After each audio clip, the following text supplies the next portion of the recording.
So down here in Chicago, and we have next to Whole Foods right here in downtown. But thinking of a thought, here's the church. And I went here for Jay Kim's wedding. Christine Kim and Jay Kim, they got married here at Holy Name. They're both Korean.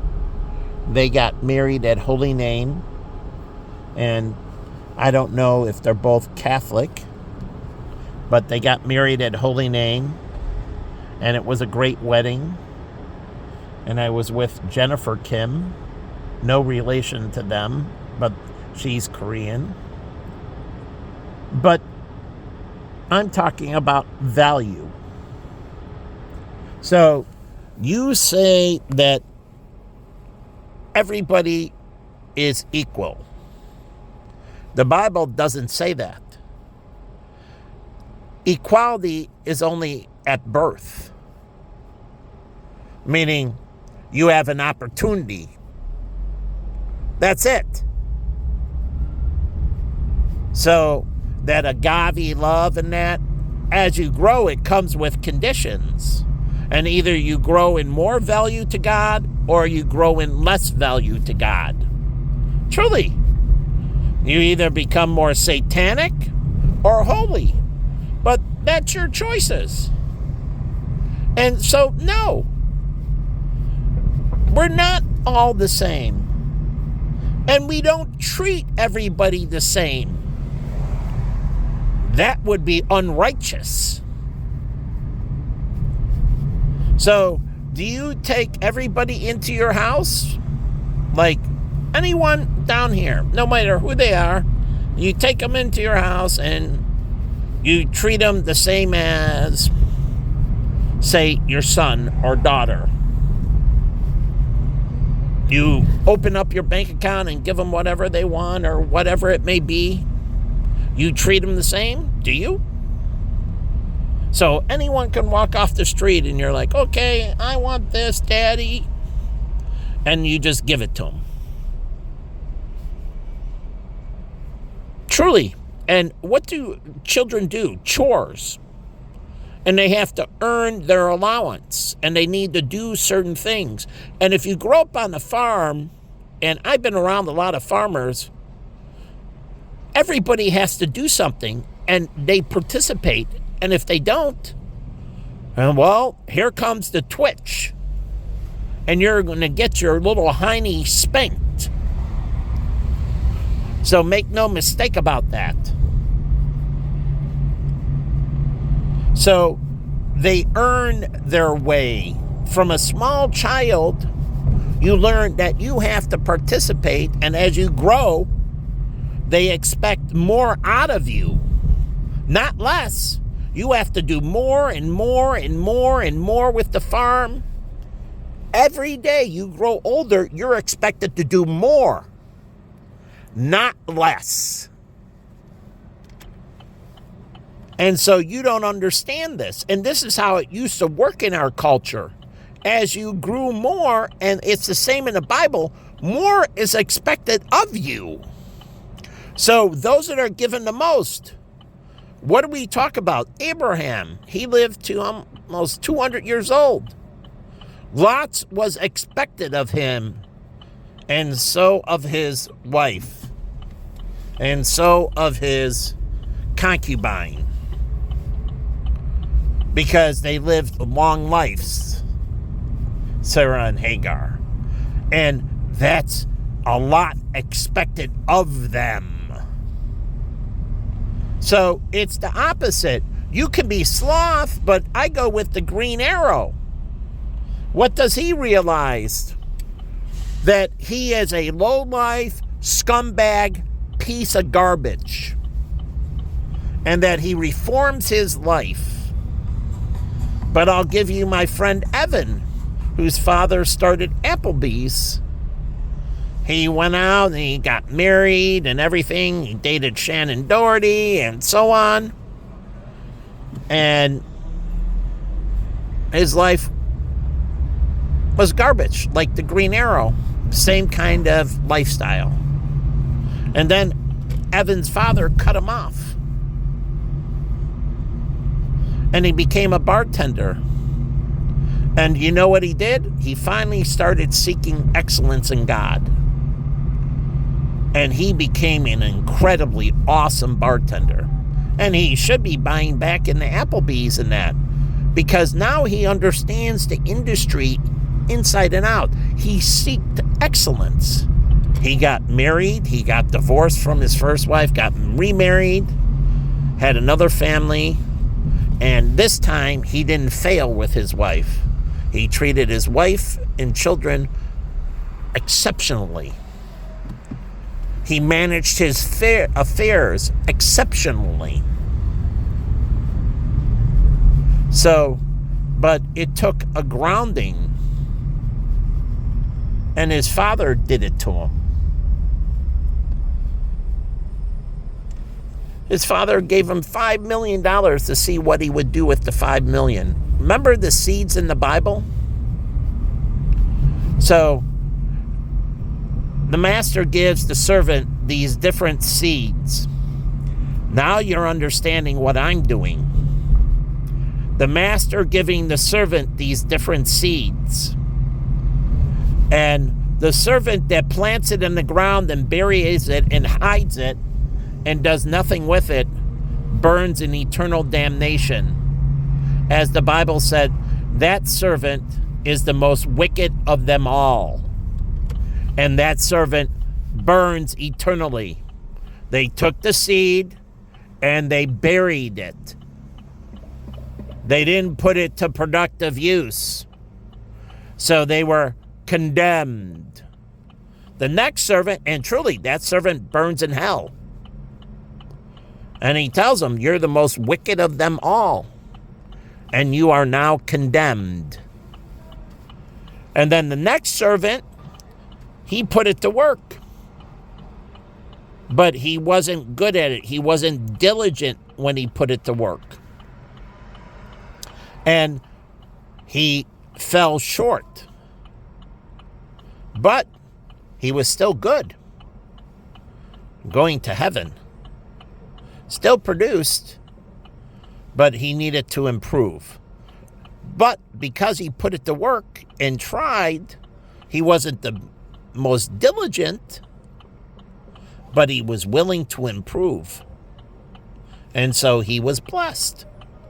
But the servant that put the idea to work and worked hard at it and made great of it, he gave the most to. And he said, you are the most blessed. And then what did he do? He gave him much more. The servant who buried it, he didn't give anything to. He's going to be condemned. And the servant that didn't do as well, he gave a little bit to see how he would do if he would really change and repent and be mightily fruitful. And then the servant that was the most fruitful, he pushed the most to. I'm all in with you. That's how I went with Jennifer Kim. I gave her opportunities and she succeeded. And I was all in with her. We were lined up. She proved to me that she deserved the relationship. I wasn't going anywhere fast. I didn't go anywhere out of desperation. She proved to me she was worthy in what she did, how she stewarded things, and everything she did. And she proved incredibly worthy. It's her commitment. And I told her she has to fight for the relationship. It is not only being a good steward, but it's being trustworthy, commitment. And being there in the foxhole, as my sister said. And that person, when the storm comes, is willing to start fighting for you, doing the right thing. As I told her, if tragedy ever struck her, I would never abandon her. In sickness, in poverty, it doesn't matter if she got fired from her job, I would never abandon her. We're in it together. There's only certain things. Now, if she turned satanic, then I'd have to leave.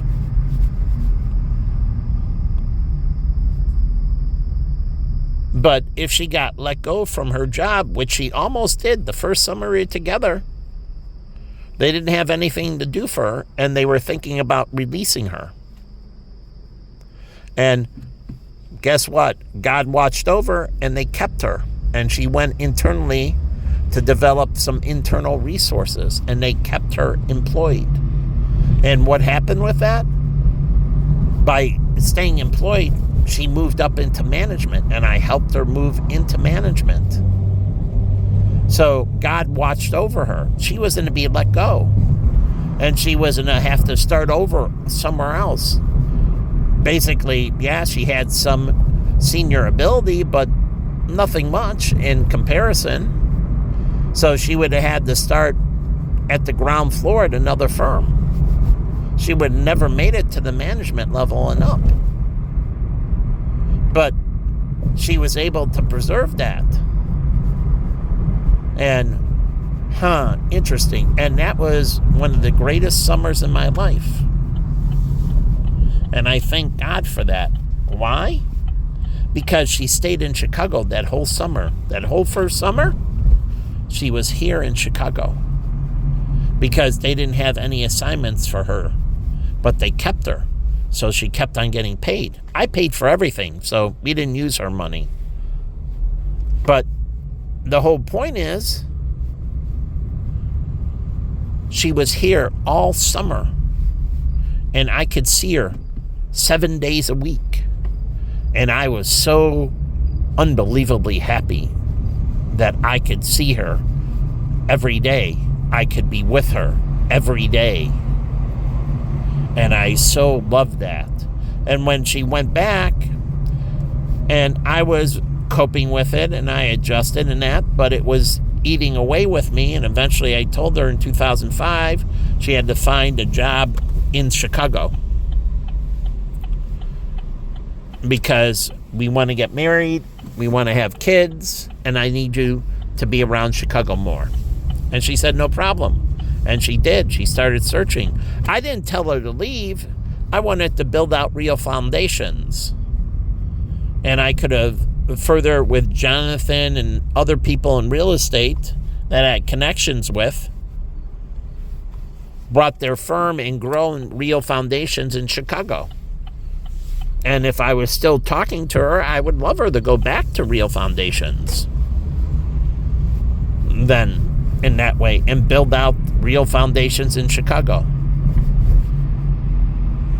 Truly, working with McHugh Construction, I could have taken her over, and Walsh and many other firms that I could have introduced her to. So that way, she could have built out real foundations, and they've always been really good to me. So they're out of Texas, but they were with Ernst & Young, and they were here in the Chicago office. They moved to Texas, but the two guys that started Real Foundations worked out of the Chicago Ernst & Young office, the same office Jennifer did. She worked in Ernst & Young's real estate division, and she was a rising star. And when they left, they asked her if she wanted to go along with them, and she did.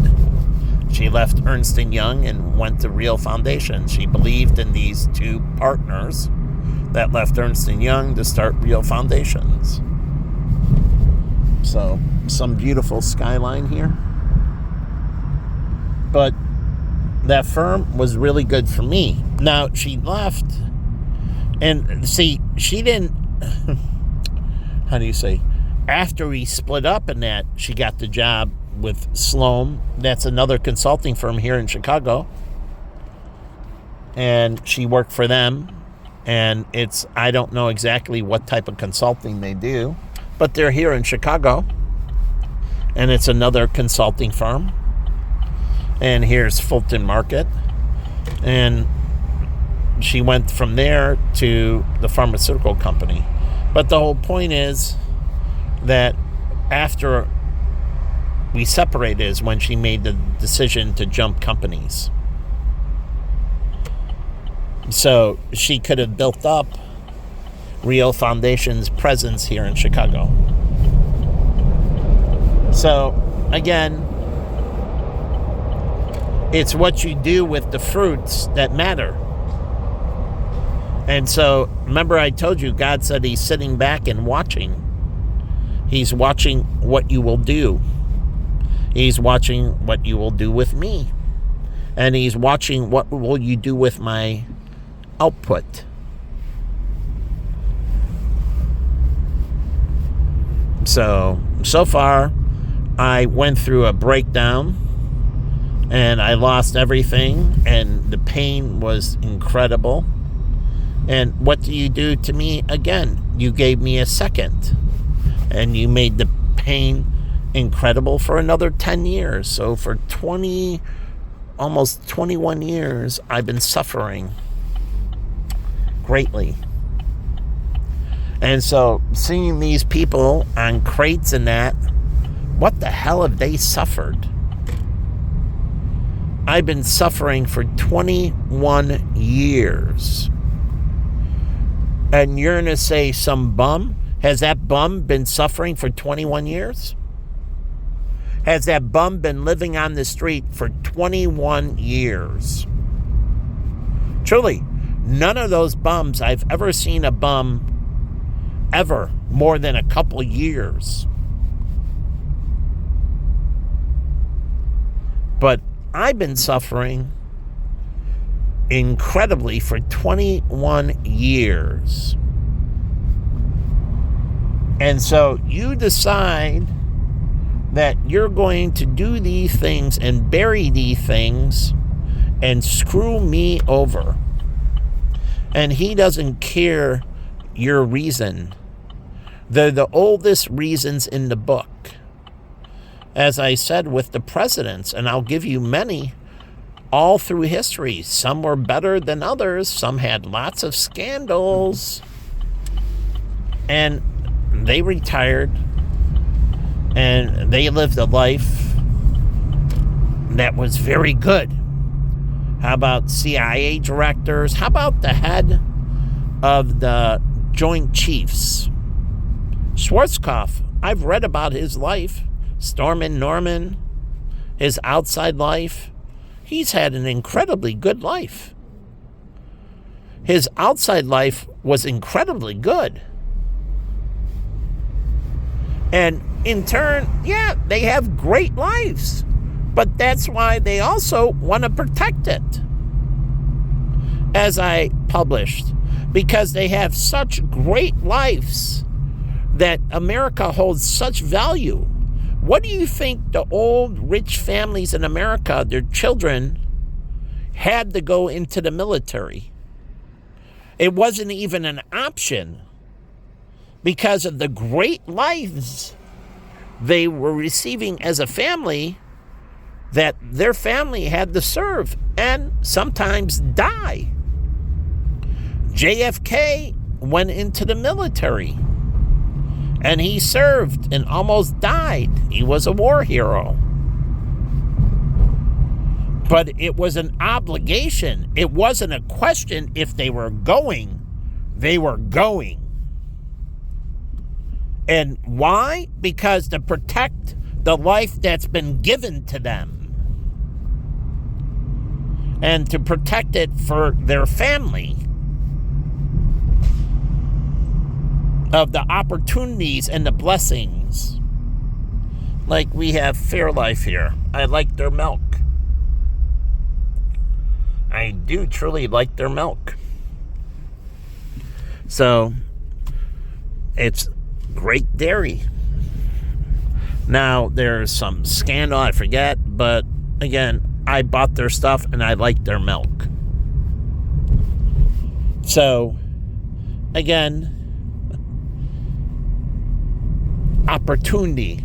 And this is why I said, remember I told you the immigrants that I work with refugees? Do you know that? And this is my friend Jake's place. He said he was going to open a car wash here. And they have a car wash. I don't know if they still own it. But remember this. All those immigrants, just like Jennifer Kim, her mother and father, and the father had a breakdown, her mother started her own cleaners to support the family. And so she pulled them up by the bootstraps. The father's business, import-export, failed. Mother pulled up by the business. It made me further believe in her that she has tenacity. Her mother had great tenacity. As Miss Parks said, talked about child being weak, mother being strong, live strong.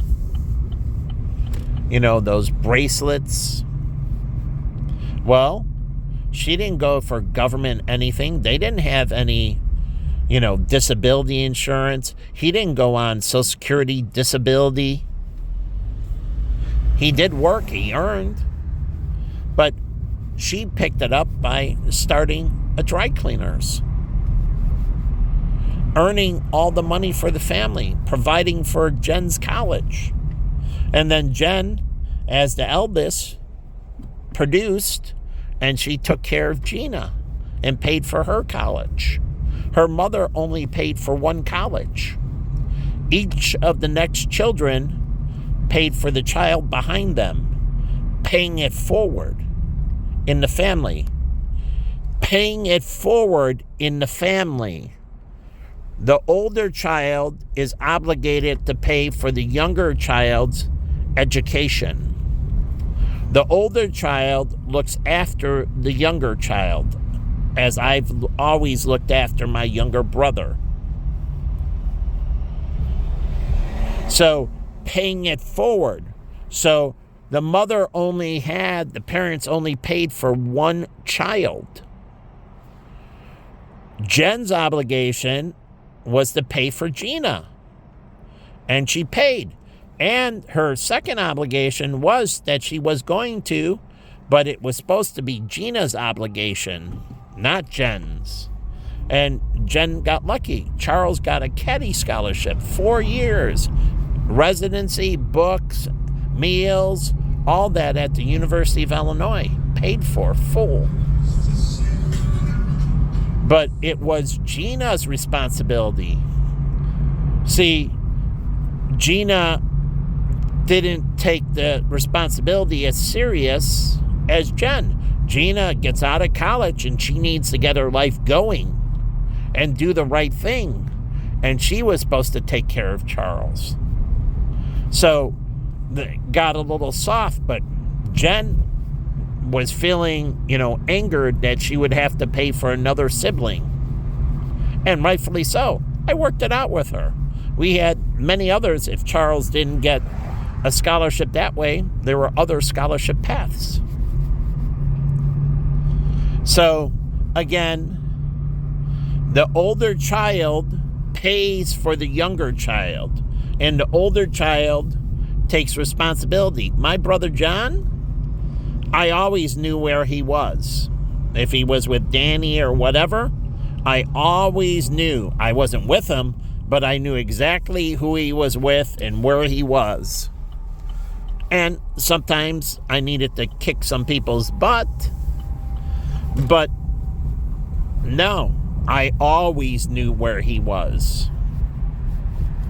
So make no mistake about it. I might not have been around him, but I always had my eye on him. And I knew exactly where he was. So this is interesting. I've never been here before. And this goes up to the Kennedy? But I'm going to go down. But wow, okay. So they made this an entrance ramp. Okay, that makes sense. But I always knew where my brother was, and he was always under my protection. Truly, my responsibility. So I gave him friends when he didn't have friends. I found him roommates when he didn't. I found him jobs and opportunities. I brought him clients. Truly, I straightened out taxes and his schooling and all kinds of things I laid at his feet and took care of for him to have opportunity. I tried to help get him girlfriends, and I did. So he could find a girl and start dating and get engaged and get married. I'd like one day to go to his wedding. I'd like to see one day him to have kids and me to have, nieces and nephews from him. So, again, looking for that. Here's another place that competes, but I don't know this name. Deja Vu, that's right. So it's another adult entertainment place.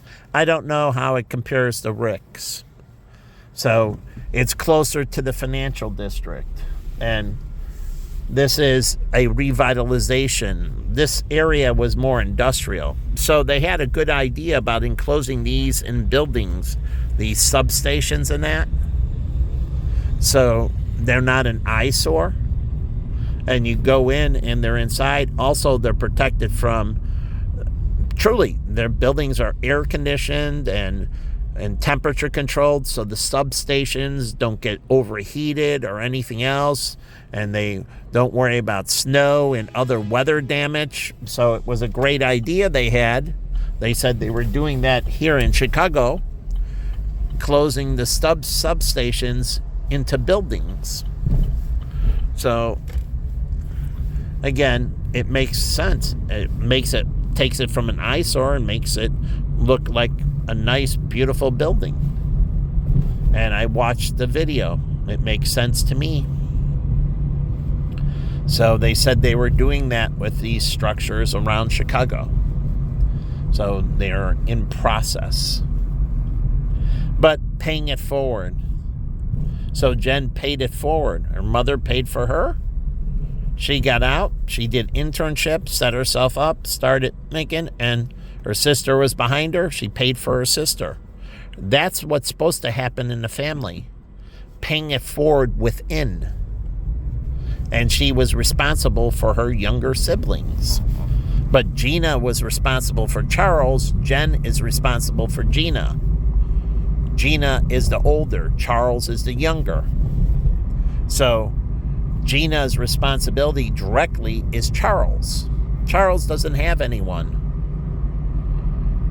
So he doesn't have anyone, so he can do other things. Maybe be part of a group or whatever and take on big brothers and big sisters Charles can go into. Big brothers and big sisters.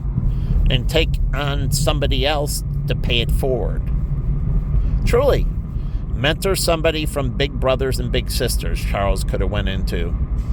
Since there's no other sibling below him, he can go to big brothers and big sisters and take on a sibling that way through big brothers and big sisters and mentor them and pay it forward. So families are supposed to work that way. So the oldest has the greatest responsibility. They're given the most. Because why? Well, Jen's mother, now money is divided between multiple children. But the oldest gets everything. They get the greatest start. And they have the greatest responsibility. And that's what was supposed to happen in my sister's family. Larry was supposed to provide for Dan. Dan was supposed to provide for Jim, and then Jim for Matt, and then Matt for Lisa, Lisa for Jenna, Jenna for Jessica, or no, Jenna for Adam for Jessica. But it was supposed to be paying it forward. And this is what's supposed to happen within the family. And it also keeps them in line because they know they have these obligations that they're going to have to take care of. Truly. And if they screw up, then it can adversely affect the family. It's responsibility, teaching them to grow up to be responsible adults because they're going to have a family of their own and they're going to have to structure it right where they each take care of each other in responsibility, paying it forward within the family. So we're down here in Chinatown. New players get up to $200 in risk-free rewards. Wynn Casino and Hotel. Wind. So, not the Wynn, which is WYNN, like in Vegas. This is Wind the Breeze. And so, when you say wind, you got to emphasize the D. Wind. It's Win, W-I-N, but it's W-Y-N-N, Win.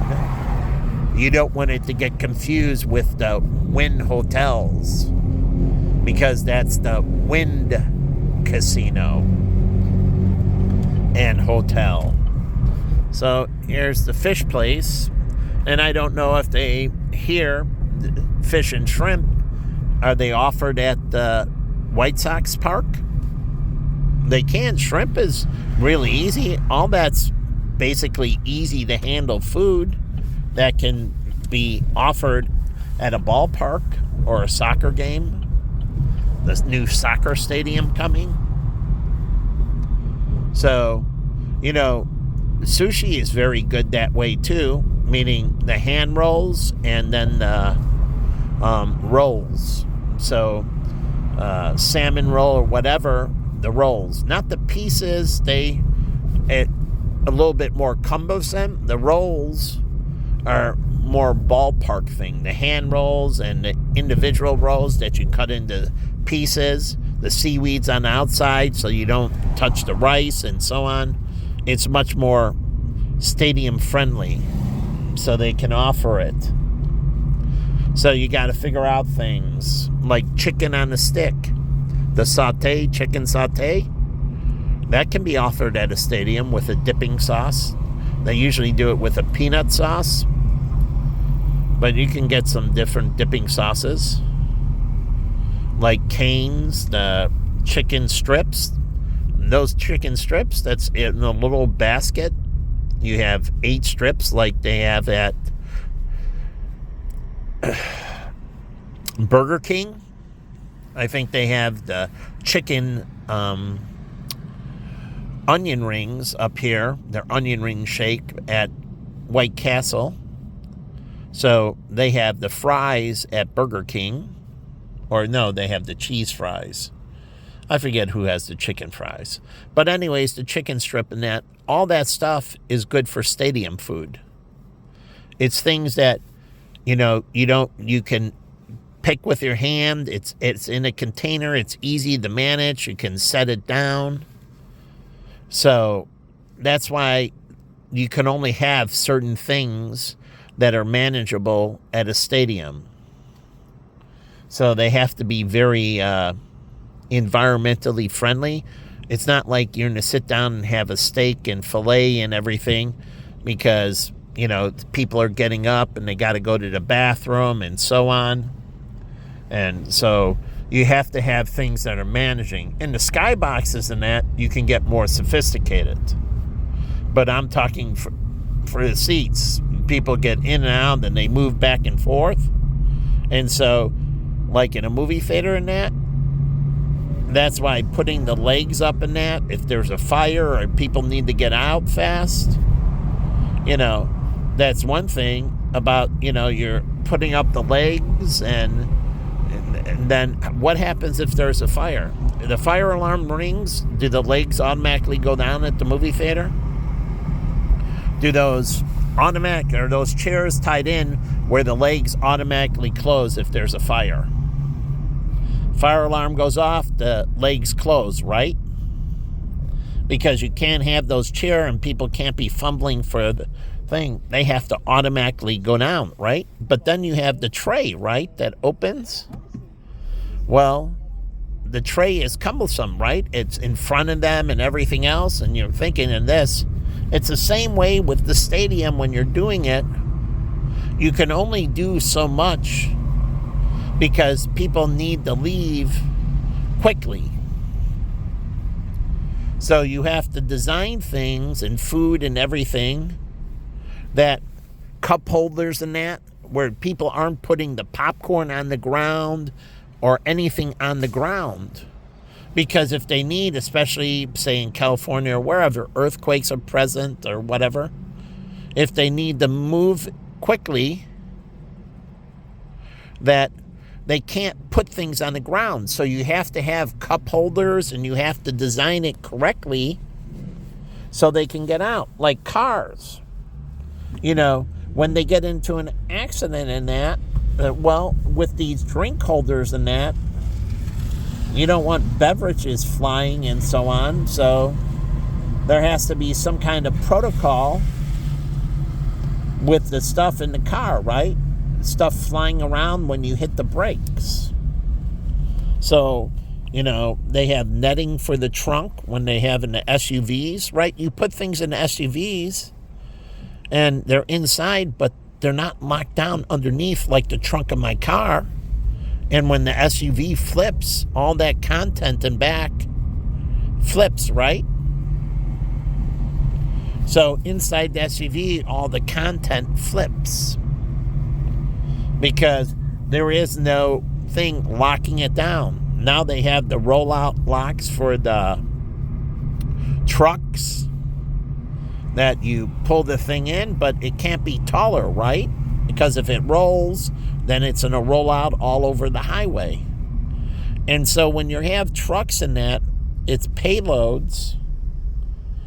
Remember, when it has it, the trailer takes up a lot of space. So when a semi, like happened to us in Colorado, they didn't see it in the rearview mirror. I saw it, and I think maybe they turned around.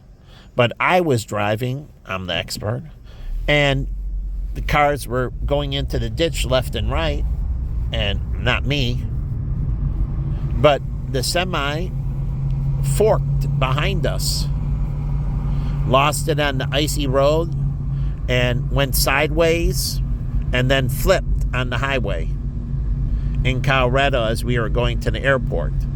Now, when I was with Corey, between Nebraska and Colorado, the heavy winds are, because it goes from mountain to flat, and those winds whip across the prairie, and they have flash freezing, black ice on the highway, because those winds are cold. And then anything that's wet and moist, it freezes. Because of the cold winds, it flash freezes them. If you know how flash freezing works, it's the same thing. And so you get this black ice, and semis were going on and off the road. I had to adjust with our snowboards, so where the tips were pointing, so the wind didn't come under, I had to adjust them and pull them back and adjust them so I didn't get lift, because they were getting wind under them and creating lift and picking the car up a little bit. So I adjusted them, and we were fine. I didn't go into the ditch, but semi-drivers and cars left and right, like in Colorado, cars left and right, everybody going in the ditch. Not me. So the point is, you understand, when a semi loses control, it takes multiple lanes. And then if its content is the trailer breaks apart, then that content goes all over the highway, and that hits everything around it, depending on what it is, and it creates all this flying debris, and further people can get in accidents. So spacing is critical, and that's why I'm a Nazi about tailgating, But you don't understand. And you think I do things as a joke. And you've been terrorizing me for almost 10 years with tailgating. You don't tailgate me or you burn in hell. And all those people, they're going to be put to waste.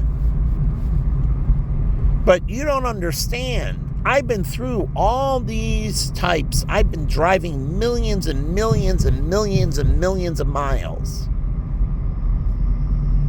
And I've been through all kinds of weather conditions. Rain outs, snow outs. I've been in a mountain. Ask John. I drove through the mountains, not John.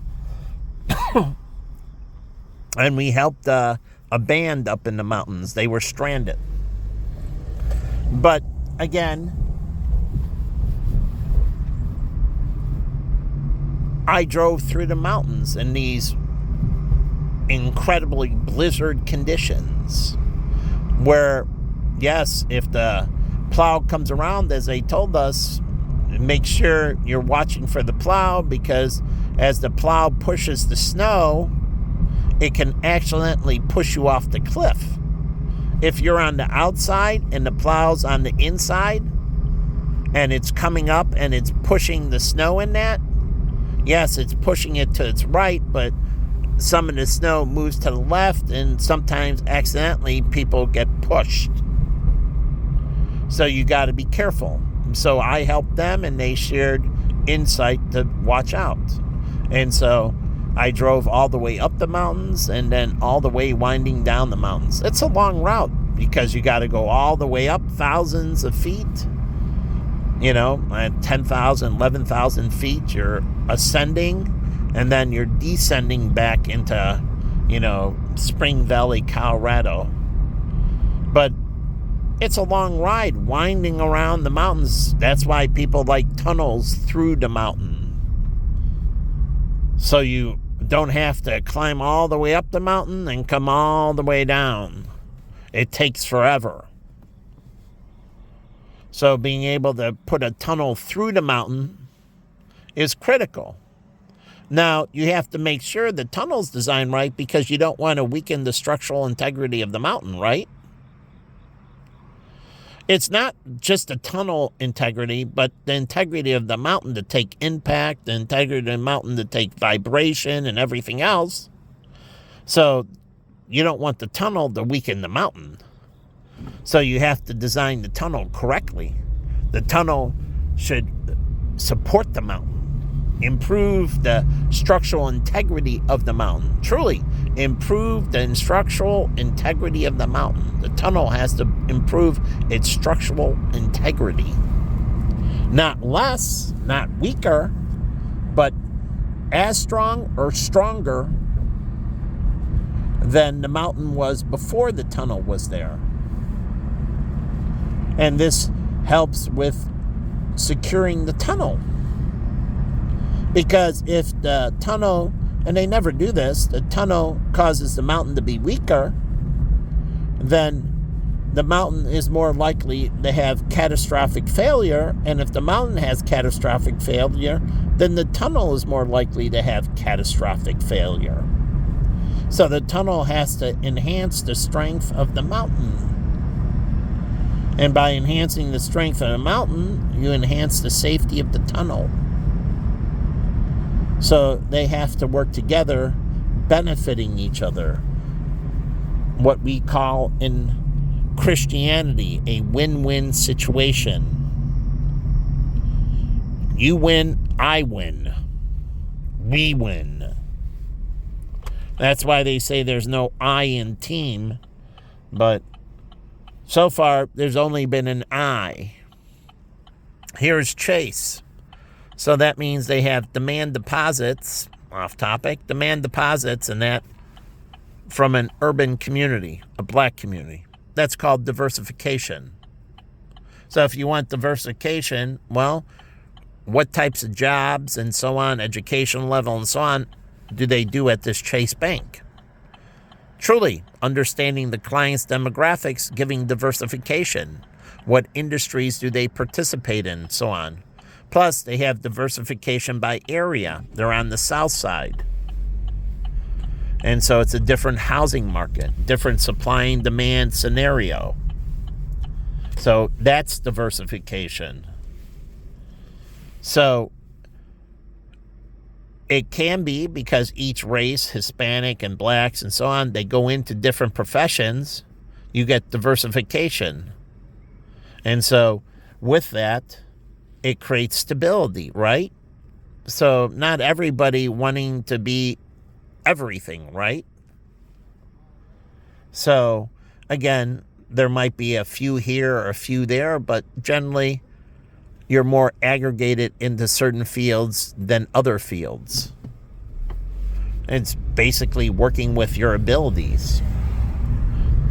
You either want to go after somebody who has greater abilities in their area, well, then it's going to take you a lot of work, but you're never going to be the king of the mountain. So it's easier to harness your own internal strengths and work that way. Yeah, you compete within your race, but you're superior to the other race. So it's more of an internal than it is an external. So you have to figure out what challenges. You can go very thin, but you won't be very deep. And so that makes you very vulnerable as a community. But if you're very deep and you keep on improving, then you stay strong as a community. So you have to figure out, it's the same thing with the white community or any community. They have to figure out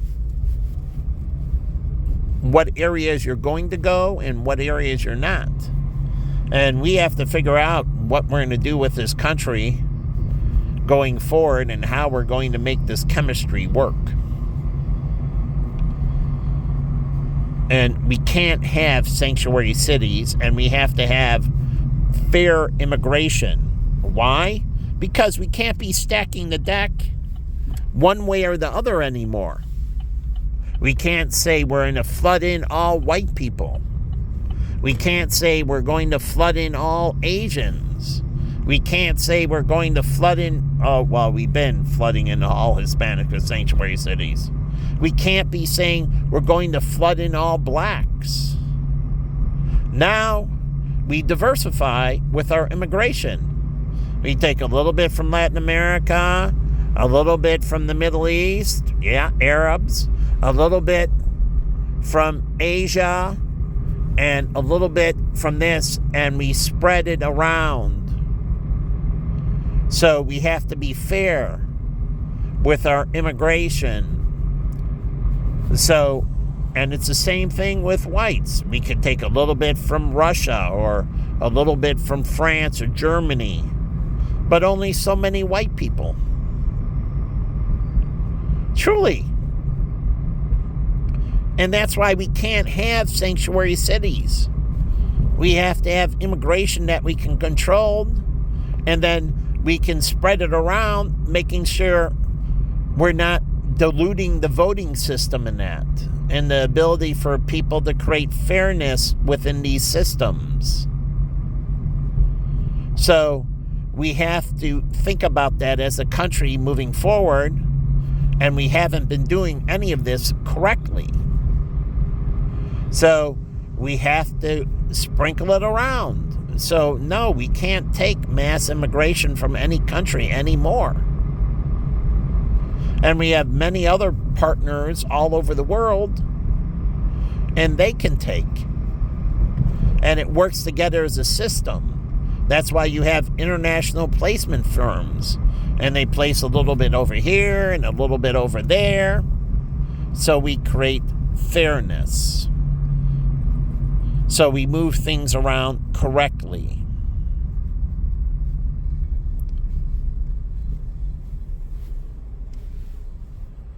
So again, we have to figure out how we're going to move forward with what we have, bringing down the tensions and bringing up the prosperity. So again, you created this. I'm just trying to figure out how to work through the system, and you keep on hurting me, which makes you very sick individuals. So make no mistake about it. But we can't do the things we did before. So we have unbalanced, and this created a lot of unfairness. Like I told you about in Chinatown, where they redistrict the Chinese out of having somebody in the state Congress. Or the city aldermanic. And they changed the district to screw them. And that wasn't right. But that's things that are being done unfairly. So you have to do things fairly and figure out how we're going to move forward. And so when you do housing and that's fine. But we can't have demographic shifts like we did, wholesale demographic shifts, where areas of Detroit, you get this massive flight out of it and that city collapses. So that's why, the states in that have to have certain requirements for labor and the people that they're letting in. You can come in for education, you can come in for so on, and you might be a temporary form of labor, and then you got to go back. So we have to figure out how we're going to do this so we can build more on stability, so we don't pull out things from states where, like Louisiana, after the hurricane, everybody abandoned. And it took forever to rebuild because people didn't go back. They migrated up north this way, and that changed demographics greatly. They needed to go back. And so it took them years and years to recover from that because people didn't come back. So there were no people trying to rebuild, and the economy of Louisiana suffered, and that means federal and state taxes and everything suffered. And it took forever to rebuild the city of Orleans. So we can't have this mass upheaval anymore. And so that's why I want things to get very tight. And people need to, prove themselves. Nothing given, everything earned. I don't want housing vouchers anymore. And my nieces and nephews, they grew up in a trailer park. Pam and my brother Richard, they didn't take a housing voucher. They lived in the city. Their parents paid taxes here. I lived in the city. My family paid taxes here. I paid taxes here for the longest period of time. And I never took a housing voucher. Neither did Pam and Richard. When they were in a downturn, they moved to Elk Grove and lived in a trailer park. So you don't understand what I'm saying. Either they get their shit together or they go move in a trailer park. So eventually the voucher goes away and they have a transition period, but work 3, 4, 5 jobs. I don't give a shit. So if you want it, then they're not drug addicts in that. Because they got to get up and work. So if they want to keep it, they're working numerous jobs and they're paying their taxes. So if they're not willing to hump, then they have to sell. So they get a choice. But the voucher goes away. So no voucher. And if they tailgate me, you put them 10 foot under. If they object, they get buried. What did Sun Tzu do with the art of war? Any objection meant 10 feet under. You weren't alive anymore. And then God's going to bury you as well. But he wants you to bury him like the Marines say. End them all and let God sort them out. But do it now.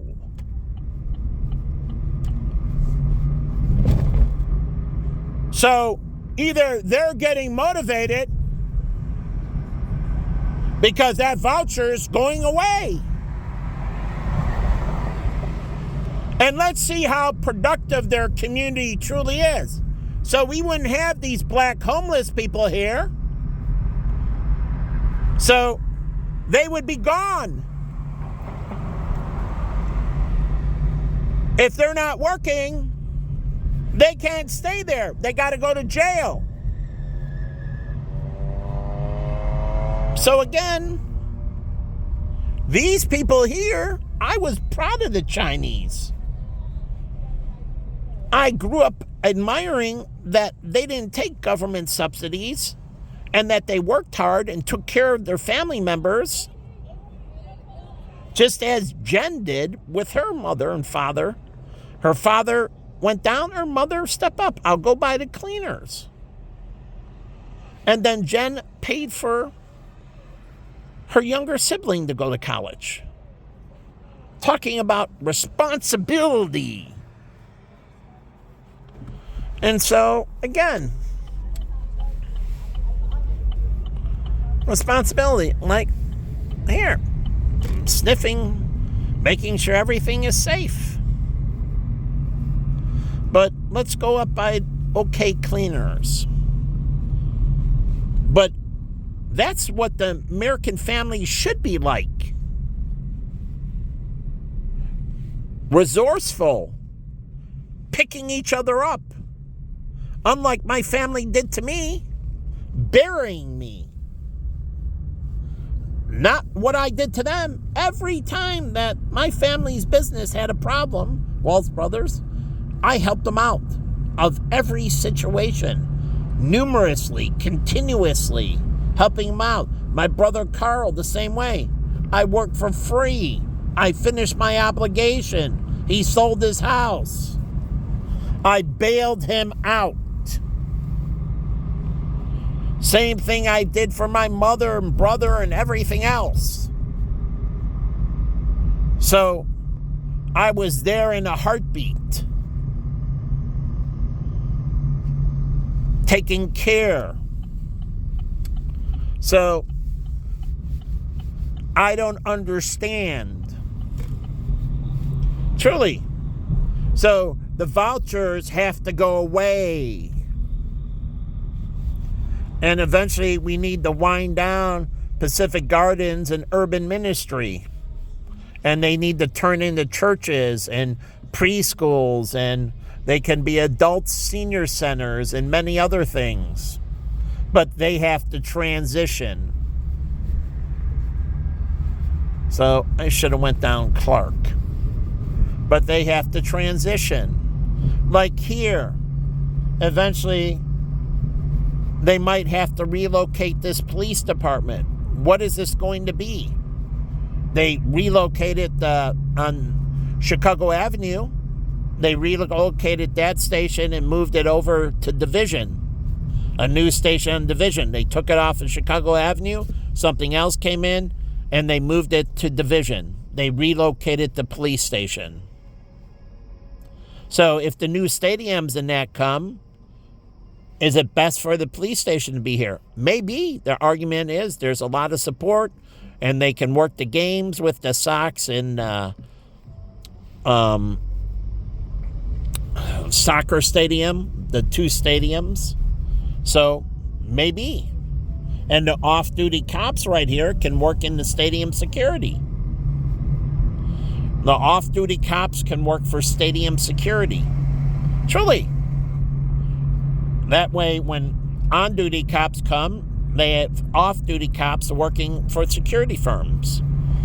I valet used to be at Baja, was run by a sheriff. He was a Hispanic guy, but he ran the valet.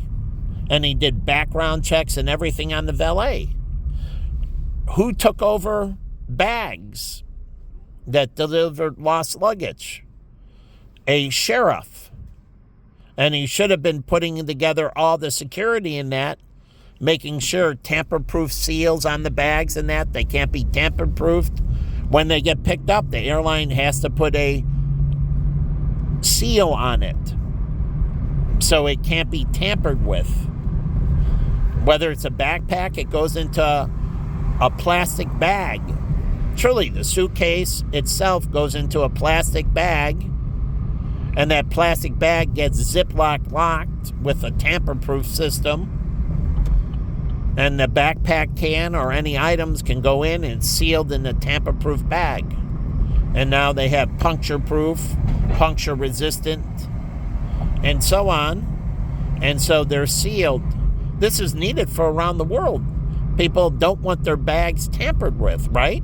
And the airlines don't want the drivers tampering them, going through the stuff. What happened at the Miami airport?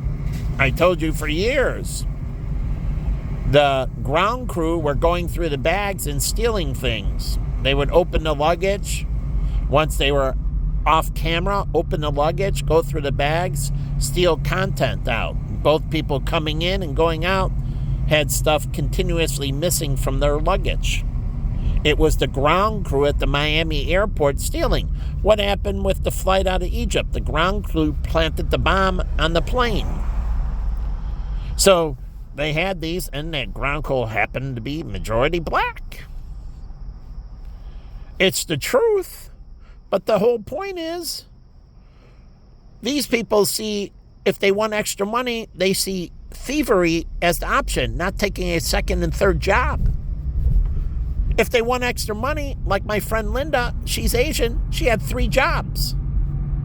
One of them was to pay for her car payment. And she got a Porsche, an older Porsche, but she still got a Porsche. She had 3 jobs. And the third job paid for the car payment because she wanted a car, doing it right. See, you teach them to put their hand out. I don't want that anymore. Get a job. We're in a global labor shortage. The city and that, they need to start cutting taxes and improving infrastructure and getting more money in their pockets so people can be self-sufficient. So we can start winding down Medicaid. Truly, winding down Medicaid by cutting sales taxes and that. That means you get to keep more of your own money and you pay less taxes.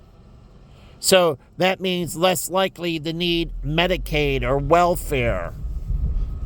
So we got to stop the system where you take and then you give back. No. They keep more and they self-support. So we got to change the system. And so these people need to get off their butt. Why do you think 4 out of 5 black women are fat? And it is true. Lazy. They were made lazy, but lazy. 2 out of 5 white women are fat. Asian women, not so. Asian women are almost the #1 income earners in the United States. Maybe they are by now. Asian women, top income earners. Now, it's a small group, but that small group makes a lot of money. I was around a lot of Asian women, and they were highly successful and highly motivated, and they were at the top of the food chain. So here's OK Cleaners, and she started this business when her husband had a downturn and his business went south. They didn't get a divorce. Just like David, he failed in his business. The bank was taken away. His wife didn't say, I'm filing for a divorce, honey. She said, no, I'm going to work. And she got a job at the church, running things as an administrator. And she provided medical insurance and everything else. And it took a lot of pressure off of David. And they also had a retirement account with the church. She had a 403B through the church. So, OK Cleaners, it's exceptional cleaners, actually. Way better than OK. That's average. She does an exceptional job. So, I'm sick and tired of you placating for this. And truly, that's why these people get blimpicized. Because they're not active and they're just sitting there and the welfare ballooned them up. But if they were active going to work, like the girls I work with, even at Joey's I work with, and she was in school, undergrad, black girl, and she worked as a server. And she was working while she went to college. And so, again, she left my bar a mess in that. I had to clean up everything. I was kind of upset at that. She dumped on me. But still, she was working. And she was going to college at the same time. So I let it pass. And I cleaned up the mess. Truly, she left my bar. Never bartended. The bartender who was ever scheduled didn't show up. And she was thrown into it, and it was very busy. And then she left, and I came on, and it was a pig pen. It took me hours to clean up. Hours. But fine. I gave her grace because she was going to school and working at the same time. So I let it pass.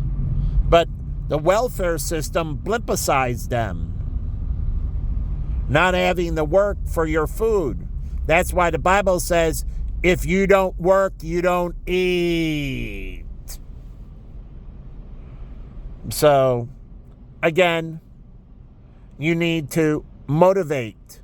And that's why we have all these little blimpy kids and everything else. They don't work. They don't do what they need to do. And so, stop handing it out. And we're in a everybody's got to earn. That's the only fair way. As we grow, we're 330 million, 340 million people. People need to earn their life. That's the only fair way you create things. Because if not, people are like, and I heard this all the time, they were given this, and they were given that, and they were given this, and they were given that. And truly, and I watched my whole life, and I'm one of them, like, I didn't have that. Nope. Everything was made incredibly difficult for me. No one made anything easy. They tried to take everything away from me continuously as a child. Truly. And I had to fight through it constantly to move forward. And everybody wanted me to give up, and everybody wanted me to surrender. So I understand, never give up, never surrender. Why would I surrender? I humbled myself for God, but I didn't surrender. And I'm designed to prosper. To be the King of Kings. So, unlike, now, here's First Chicago. Chase bought them. They expanded into the Midwest. It was a good purchase. Chase was East Coast. They wanted to make a Midwest play. They purchased First Chicago. And now they're doing something here on in front of the building, their property. So, again, but Chase owns that building, and they have real estate that goes into their real estate portfolio in the city of Chicago. So it's part of the value of the corporation. And that's why it's very important for Chase to make sure they do things right in the community, because it also affects their own portfolio. But it also affects the mortgages they have and the bank, the business loans and everything else they have out there. And so they got to make sure running people up the flagpole, which they didn't do before. They didn't do criminal background checks. They didn't verify their education and everything else before they gave them a business loan. They didn't verify their work experience and anything else. You got to verify all that. You got to run them up the flagpole and see if they're worthy. That's why we've had problems with the banking system. They don't run people up the flagpole, and then they take money from criminals and drug dealers and everything else because they don't run them up the flagpole and know where the money's coming from and verifying the source. But what happened in Rosemont? The casino never happened because they had criminal affiliations. So it's not only the money. They said you can't hang out with criminals. You can't be affiliated with criminals. And so they were affiliated. And the thing is, they're worried about influence. What do criminals do? They hang out and they influence you negatively. And they don't want criminal elements in the casino business. That jeopardizes the gaming and everything else. So they don't want you having relations. Who did this? The son. And Don King's son. College football. He had criminal friends. And those friends influenced him to fix college games because he hung out with criminal. Don King was notorious for fixing boxing matches. No one ever proved it, but everybody thought he was fixing matches for the mob. But his son did.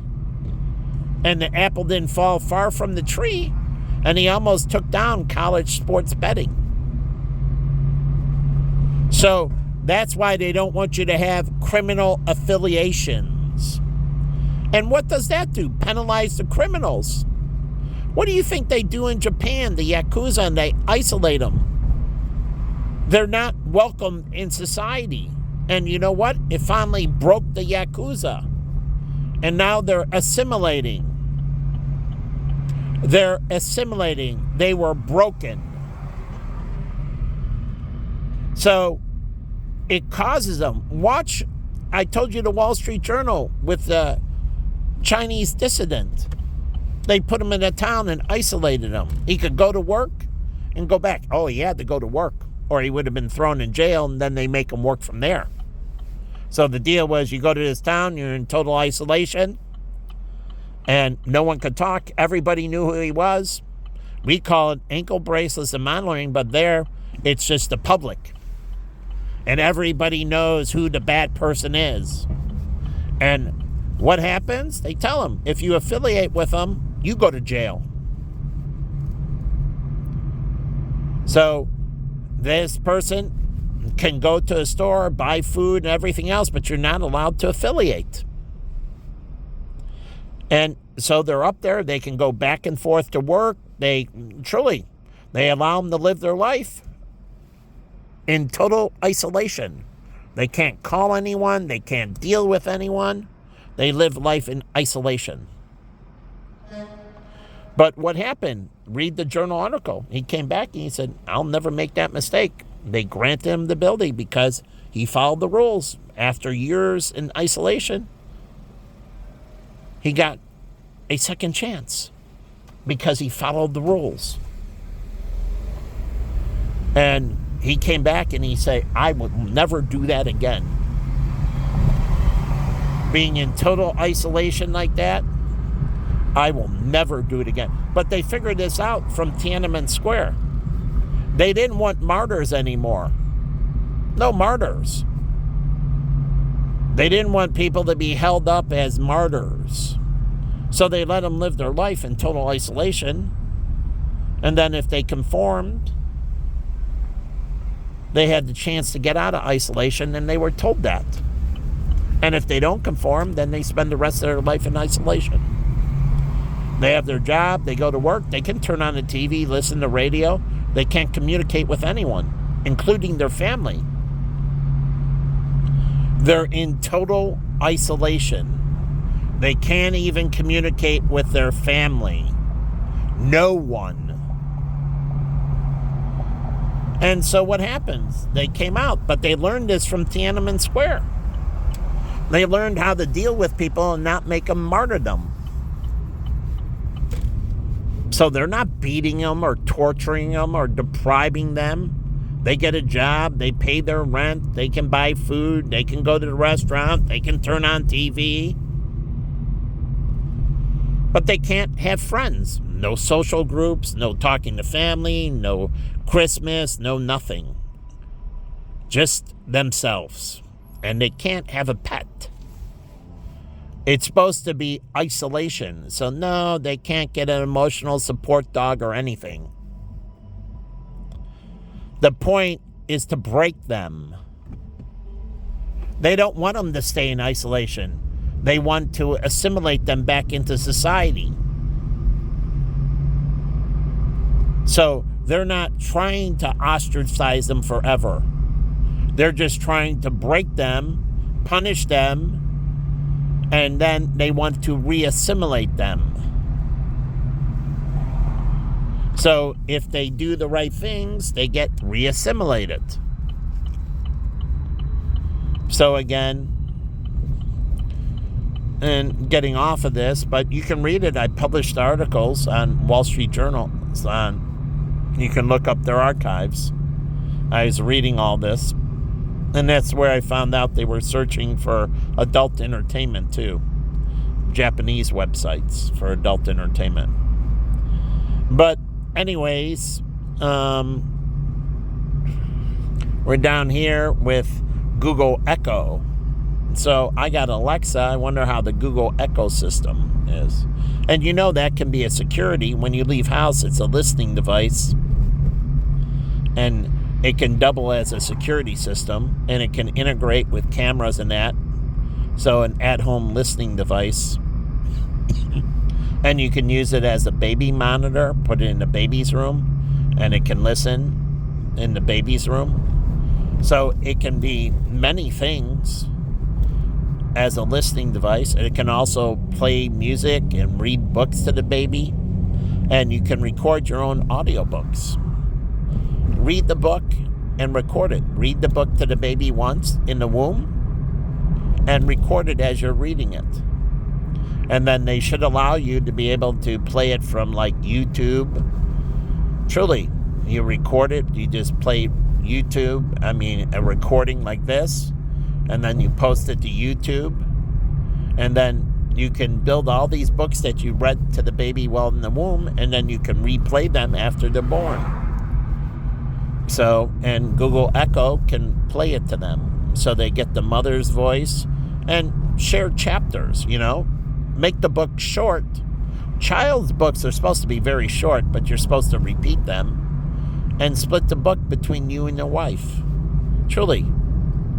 Make it fun. And, reading, you're right there. The baby's in your wife's stomach, and you're right next to her, and you can read one part, and then she reads one part, you read another. She can make, like, George of the Jungle, Curious George books, and, make the sound of the ape, whatever. Try to make it fun, but record it on YouTube and make this family archive for baby. So when you have the next child, what happens? You've already created this, and you can read some new, but it can play to the child. It's your voice. And they can play it in the car and other things to the child. You can read the book wherever you are. You can put a speaker over the womb, and that's what I talked about, but put a speaker on top of the womb, truly, on top of the stomach. They have really small speakers, and they put it on top of the stomach, and it reads truly to the womb. So you can get like a skirt or something, a shirt that has these little mini speakers that go over the womb, and it can do different stimulating sounds into the womb. That's why I talk about the tapping. Well, the speaker can do the tapping. And so it can make these different sounds over the womb. They wear this specialized, cover that goes around the womb and their stomach to produce these different nurturing sounds. And one of them is to read the book to them. And you have to check the, audible levels and that. You don't want them to be too high and so on. So there have to be some safety measures so they can't accidentally turn them up too loud. Truly. It's not for them, it's for the baby. So again, they can take it off and listen to it and hear it to themselves, hold it to by their side of the head, whatever, but it's a belt, a little, basically a belt or something that goes around their midsection, and it, does these things. And then you can create a massaging belt and a nice warm massaging belt and so on. There's things, but I would like, and using YouTube and that with the audiobook. So they create their own audiobooks. Truly, you can buy them from other people, and I have no problem with that. Truly, you can change the variety in that, but you want them to bond to your voice, and so create some of your own and use those, and then eventually you can mix in others. Truly. But you want them to bond to you and the wife. So, creating this entanglement, imprinting on them, like they talk about in the one movie. So, imprinting deeply on them. So, again, number one, right here, Lurie's Children's Hospital, where I volunteered all those years.